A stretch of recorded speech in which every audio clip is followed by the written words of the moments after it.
Assalamualaikum warahmatullahi wabarakatuh.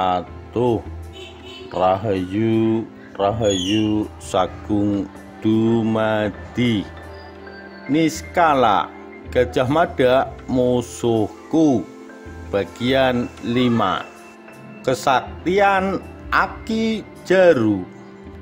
Rumah bambu itu mungkin tak lebih dari 5 kali 7 langkah kaki luasnya.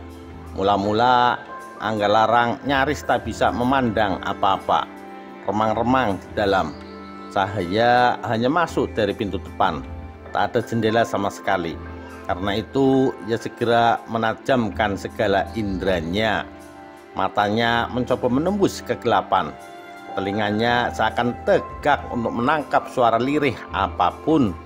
Langkahnya tanpa suara, seperti langkah kucing hutan. Lelaki tua itu bergegas menuju ruang belakang, tepatnya bagian belakang dari rumah kecil itu. Tak lama kemudian ia muncul dengan kendi di tangan kiri dan gelas bambu di tangan kanan. Tak usah repot-repot, Ki. Hanya air. Silakan, Cuk. Kali ini suara lelaki tua itu tak lagi bergetar oleh rasa takut. Anggalarang menuangkan sendiri air bening dari dalam kendi dan meneguknya sekali dari bibir gelas bambu. Segar sekali rasanya. Matanya sejenak terpejam menikmati kesegaran bukan hanya dari air yang mengalir dan meresap masuk ke kerongkongannya, tapi juga dari udara sore yang hangat dan bau kayu yang menguar dari lantai yang ia duduki. Dalam hati ia memuji betapa meskipun rumah itu kecil, yang ia rasakan adalah kedamaian. Namun mendadak ia membuka lagi matanya. Ia tak boleh melepaskan kewaspadaan. Kedamaian itu bisa menjadi semacam jebakan yang akan menjeratnya. Selerat nyala terang membuat matanya silau. Cahaya lampu obor kecil, rupanya lelaki tua itu baru saja menyalakannya. Di luar, matahari tinggal menyisakan cahaya jingga di langit. Anggalarang bernafas lega. Ia terlalu berprasangka kepada lelaki tua itu, pikirnya. Ketika duduk lagi di hadapan Anggalarang, lelaki tua itu seperti menyeringai menahan sakit. Mungkin otot-otot dan tulang tuanya harus bekerja keras ketika menahan tubuhnya. Di bawah lumuran cahaya lampu, makin kelihatan tangannya yang keriput dan wajahnya yang muram. Apakah dari lelaki renta seperti itu ia pantas bercuriga? Aki tinggal sendirian? Tanya Anggalarang. Pertanyaan yang sedikit keliru. Bukankah mestinya Aki tinggal dengan siapa? Ya, sudah 6 tahun lebih Aki tinggal sebatang kara. Nininya kemana? Nini mah sudah meninggal belasan tahun yang lalu. Mestinya aku turut berduka cita, pikir Anggalarang. Namun bukankah kejadiannya sudah sangat lama? Mungkin ketika dirinya sendiri belum lahir ke dunia. Anak-anak Aki, lelaki tua itu mengalihkan tatapannya ke arah pintu yang tetap terbuka. Warna jingga di langit sudah terhapus oleh keremangan yang makin pekat. Matanya menerawang dan bibirnya bergetar. Lalu mata yang tua itu mulai berkabut dan basah. Hanya satu anak Aki, namanya Jali. Tapi ia sudah tak ada lagi. Aki harap ia sudah berkumpul dengan para pohaci dan hidup bahagia di sana. Maafkan saya telah membuat Aki bersedih. Lelaki tua itu tersenyum. Tak apa, Cuk. Aki memang sedih. Tapi Aki juga bangga, sangat bangga. Setidaknya itulah yang Aki rasakan selama 6 tahun ini. Meskipun tidak tahu di mana jasadnya. Aki yakin Jali gugur sebagai pahlawan pembela negeri ini. Anggalarang beringsut maju dari duduknya. Tubuhnya condong ke depan. Matanya menatap wajah lelaki tua itu dengan minat yang sulit disembunyikan. Pahlawan, Ki? Bagaimana ceritanya, Ki? Lelaki itu kembali tersenyum. Wajahnya kali ini justru tak lagi muram. Jali itu sejak kecil memang senang sekali berburu. Tubuhnya kuat, tegap, gagah. Tidak seperti Aki yang sakit-sakitan dan jompo. Lelaki itu terkekeh sendiri. Tapi Aki waktu muda kan pasti beda dengan Aki sekarang. Mau tak mau, Angel Larang jadi ikut tertawa. Aki bangga punya anak seperti Jali. Hanya dialah satu-satunya tumpuhan harapan dan kasih sayang Aki. Apalagi setelah ibunya meninggal saat Jali baru berumur 7 tahun. Sejak saat itu, Aki memang mengajarinya berburu dengan tombak kayu besi atau kadang cukup dengan sebatang bambu kuning. Namun tak perlu waktu lama baginya untuk tumbuh menjadi seorang pemburu yang hebat. Pada umur 10 tahun saja larinya sudah lebih hebat dari Aki. Kadang-kadang Aki heran sendiri, dari mana anak Aki punya keistimewaan seperti itu. Ya, tentu saja Aki bersyukur. Itu adalah karunia yang sangat besar dari Hyang Sedonis Kala. Lelaki tua itu berhenti sebentar, menuangkan air dari kendi ke gelas bambunya sendiri. Setelah minum beberapa teguk, wajahnya tampak makin bersinar oleh semacam kebahagiaan dan kebanggaan. Pada suatu hari, mungkin ketika masih seusia cucu, Jali minta diri hendak berkelana ke ibu kota. Katanya ingin merekuk banyak pengalaman, ingin melihat luasnya dunia. Tak mau terus terkungkung di hutan. Seakan-akan hanya itulah dunianya. Seperti yang Aki alami. Aki memang tak pernah kemana-mana. Sejak kecil hanya hidup seperti orang hutan. Aki sebenarnya sangat berat ditinggalkan anak satu-satunya. Namun Aki juga tak tega melarangnya. Wajahnya begitu penuh harapan. Aki seakan-akan masih merasakan sorot matanya yang menyala penuh semangat. Aki juga sepakat bahwa Jali harus mendapat banyak pengalaman dalam hidupnya. Ia harus lebih maju dari zamannya Aki. Anak-anak muda harus memiliki pemikiran yang lebih luas dan tekad yang lebih mantap. Tapi kamu akan kembali ke sini kan? Tanya Aki waktu itu. Tentu saja saya akan kembali, jawabnya. Nanti setelah saya berhasil di kota, saya akan ke sini menengok Bapak. Syukur-syukur bisa membawa oleh-oleh buat Bapak. Malah kalau bisa, saya ingin memboyong Bapak ke kota kalau saya berhasil. Saya ingin hidup dan membangun rumah tangga di kota. Kalau begitu, Bapak doakan semoga kamu berhasil, kata Aki. Jali pergi dengan membawa bekal ala kadarnya. Boleh dikatakan hanya baju yang menempel di badannya. Tapi tubuhnya kelihatan sangat tegap ketika langkah kakinya menuruni jalan setapak di tikungan. Setelah melambai satu kali, Jali tak menengok lagi. Pasti wajahnya memandang dengan mantap ke jalan di hadapannya. Ia tak perlu lagi menoleh ke belakang. Sebulan, 2 bulan, tak ada kabarnya. Bahkan setahun kemudian, Jali belum kelihatan. 2 tahun masih juga belum muncul. Aki hanya bisa menunggu dengan harapan yang semakin kabur. Mengapa anakku tak pernah muncul lagi? Bagaimana kabarnya di kota? Apakah ia berhasil meraih cita-citanya lalu melupakan kampung halamannya?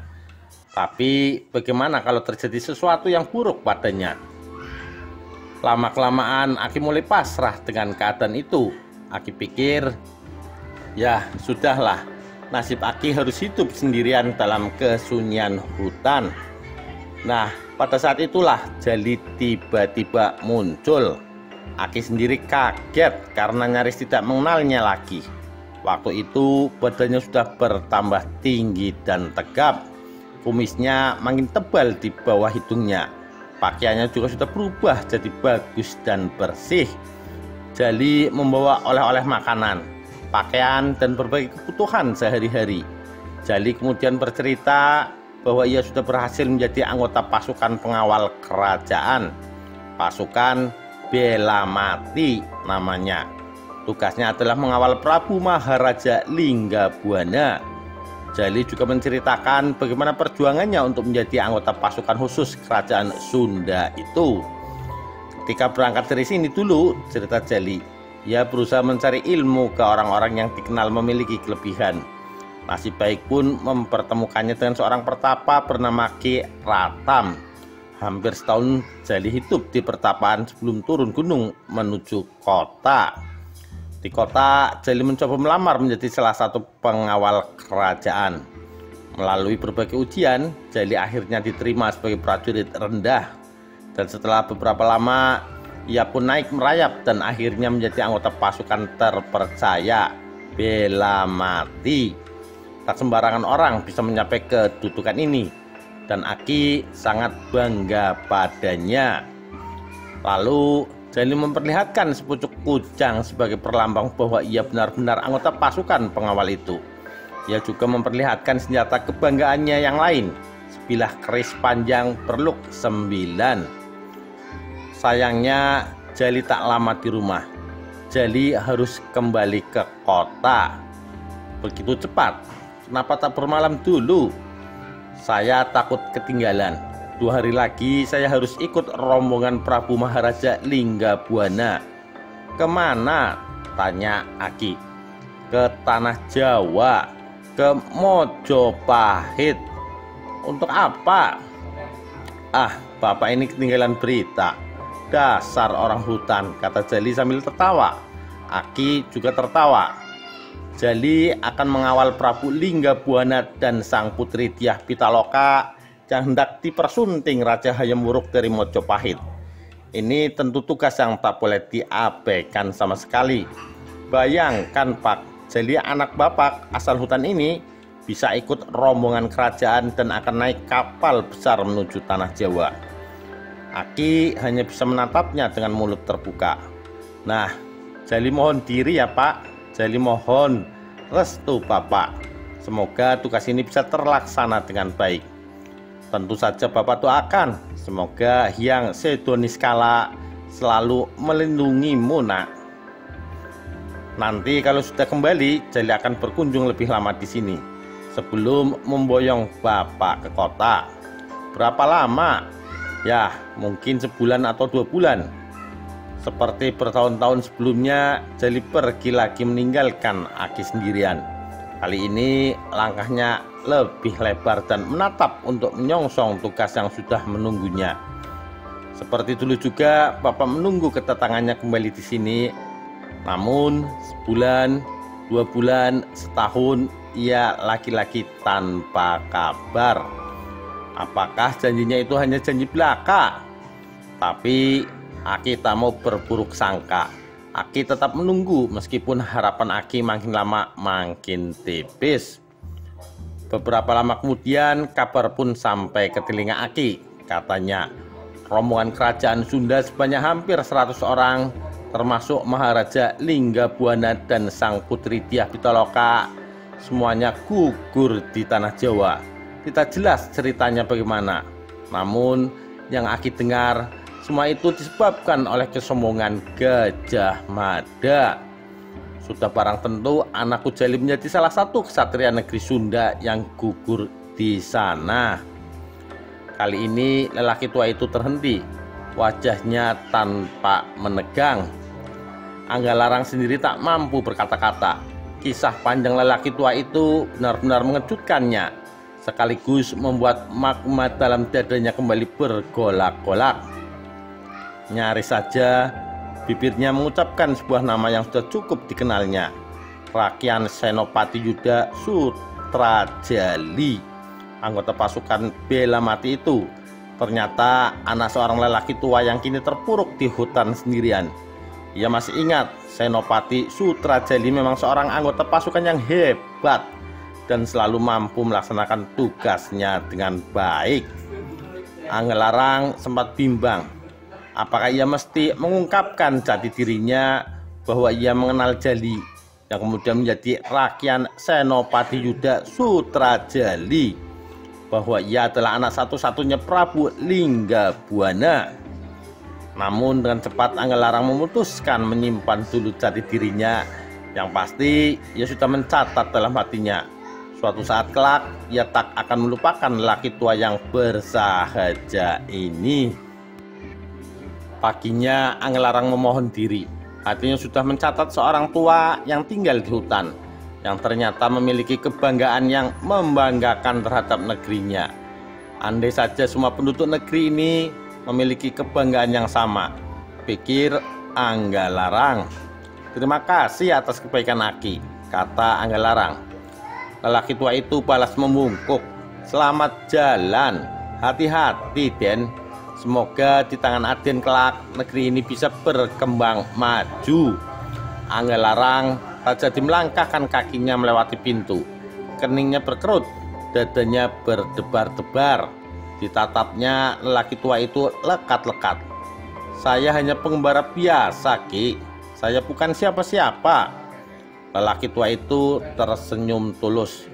Ya, maksud Aki, semoga kelak negeri ini bisa maju di tangan anak-anak muda seperti Aden. Anggelarang balas tersenyum. Terima kasih, Ki. Oh ya, nama Aki siapa ya?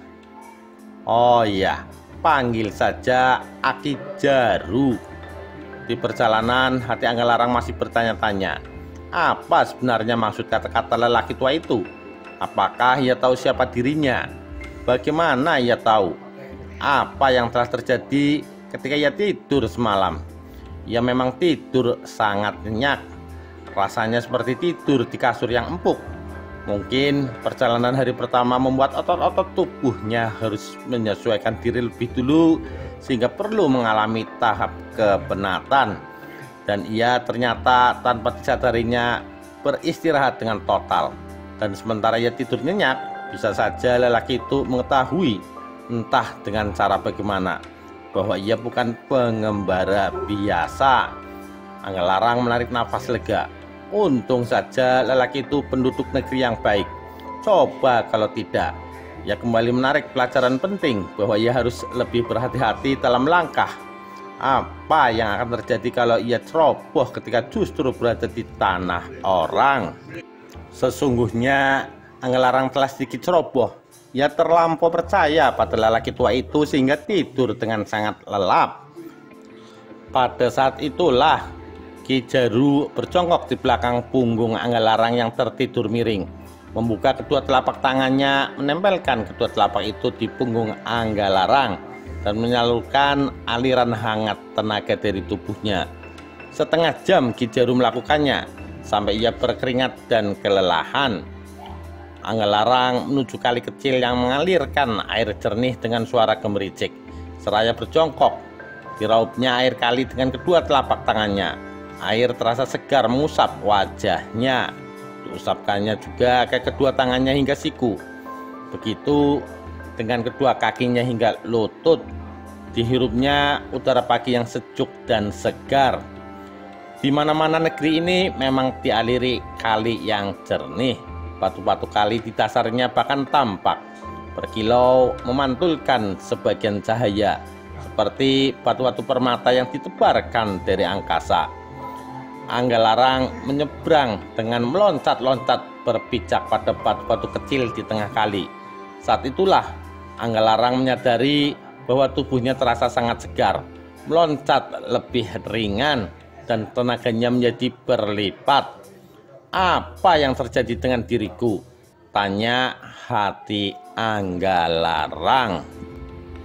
Demikian kisah kesaktian Aki Jaru yang telah secara diam-diam menurunkan kesaktiannya itu kepada Anggelarang.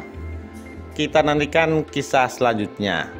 Sekian, terima kasih. Wassalamualaikum warahmatullahi wabarakatuh.